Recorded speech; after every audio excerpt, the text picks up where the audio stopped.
From a creative point of view, coming to a place like this is fascinating because here's this stuff on a scale that is almost, you can't get your head around it in the beginning. And then as the days go on, you gradually form a mental picture of it, and very stimulating.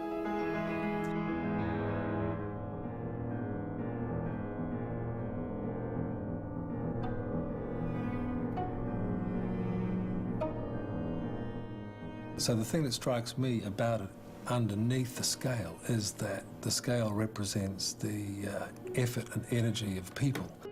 So people are the major resource, and in a collaborative process like filmmaking, the people and the interaction, communication with people is the thing.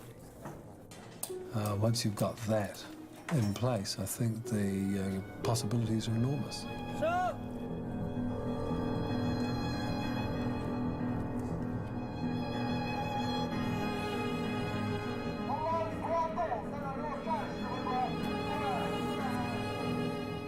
What strikes me is even on this scale, the epic scale, you've still got a lot of attention to detail and authenticity, which is great. No CGI set extensions required.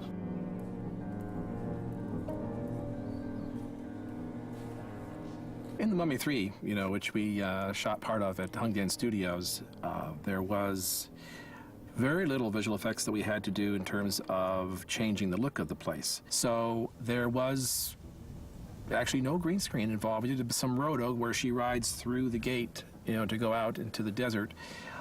But yeah, no, very little green screen we had to do actually. The spirit there is great. They really, I think, are trying to prove that we're we can do whatever an American crew can do, and they don't have every little bit the same. They make up for it in their spirit and eagerness to please. Hengdian does have it all there for us. Yeah, it does. I've been a part of more than 50 productions here, so playing, the token Western girl. But as opposed to what people might expect, I've really played a very wide variety of different types of characters and set in all different time periods. So, like Russian princess set in the Ming Dynasty, and a German spy in the 1940s, a Spanish trade woman in the very, very early relations between the East and the West in the late 1400s, and all the way up into, the typical American girl next door. So it's exciting, and there's so much going on here in the industry. There's like new stories all the time and scripts, coming from left and right, and more. It's just been fascinating to be here in the industry now at this time when, there's a lot of curiosity about China as a country and as a culture. And at the same time, the film industry is it's going through a lot of changes, and it's booming in a lot of ways. I have heard that certain actors have expressed concerns about going to China, but I think what they find out is once they're there, there's a lot to do. It is exotic, but it's also a lot of fun.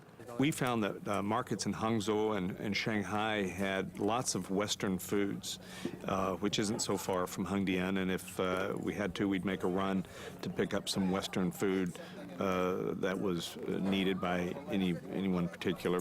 Generally, that was not an issue for us.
I could do one unending take for as long as my actors could hold out, riding or walking through those palaces, just as the original emperors did. So there's quite a bit of flavor and authenticity and atmosphere you can get there that you will not get anyplace else.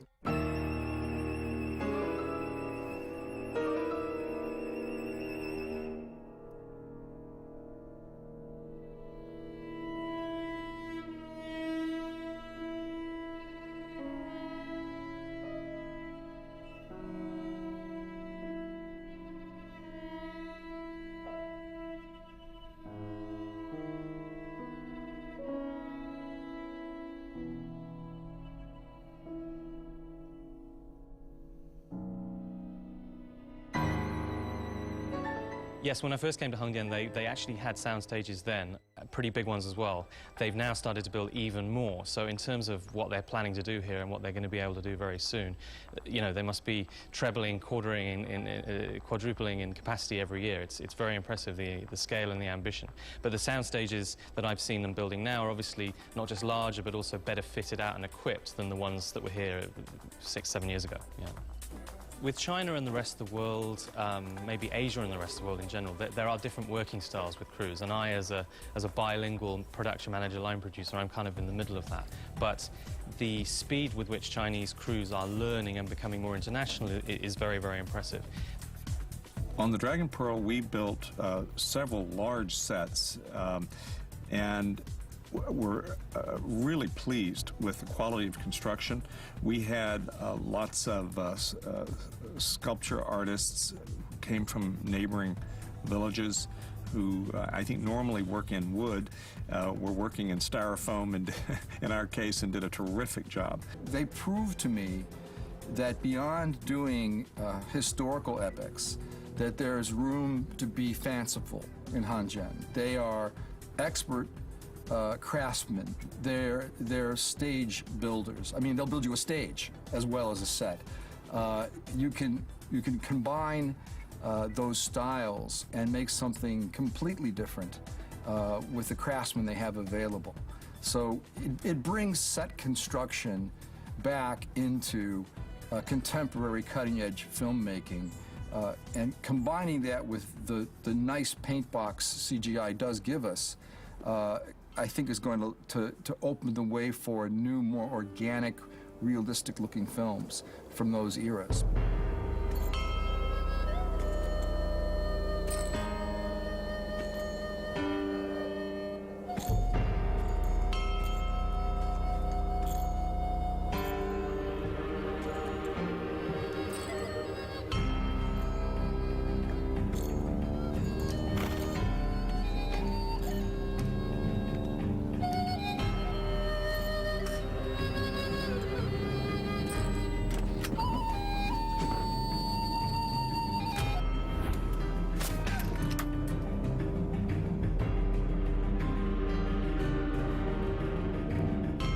I think there are challenges making movies everywhere, and certainly China is no exception.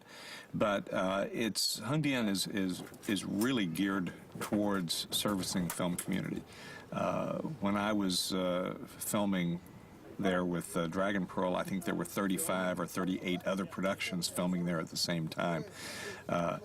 Everyone, all the restaurants are familiar with film people. The hours accommodate us. The hotels accommodate us. It's a very film-friendly environment in which to work. And so we had a great time there.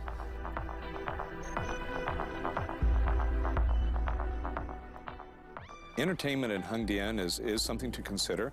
There are opportunities in the hotels to set up perhaps like a screening room for the foreign crew, which is what we have done in the past, which seems to work very well, and everyone gets together, has a good time, and watches a few movies.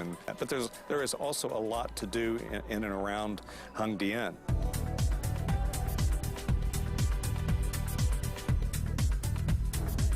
And I was surprised in the past with some of my fellow filmmakers. I would mention China, and they would roll their eyes and say, "Oh my God, you know, the language is so difficult. how would you know what to expect doing a film there? How can you imagine working as closely as we have to work on film? Making a film is such an elaborate task. You become a family. Getting to know those people by working with them and seeing them put their hearts out to tell a story we all believe in, that is a blessing. That is truly a gift for a filmmaker, and ultimately a gift for audiences, because they're going to see films like they've never seen before if this trend continues.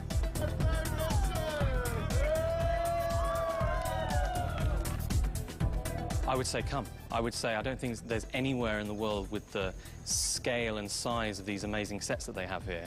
And I would say on the sort of human element, they've got the hardware. The software is rapidly catching up. What is available in China in terms of equipment is rapidly catching up too, but also the people. I mean, they maybe take a while to get on the same page with the foreign working style, but once they do, their energy and their keenness to learn and the way they throw themselves into things with all, you know, everything they've got, by the end of the shoots, the foreign side never want to go home. I mean, it's really a pleasure to work here. Yeah, I would shoot in China again in a heartbeat.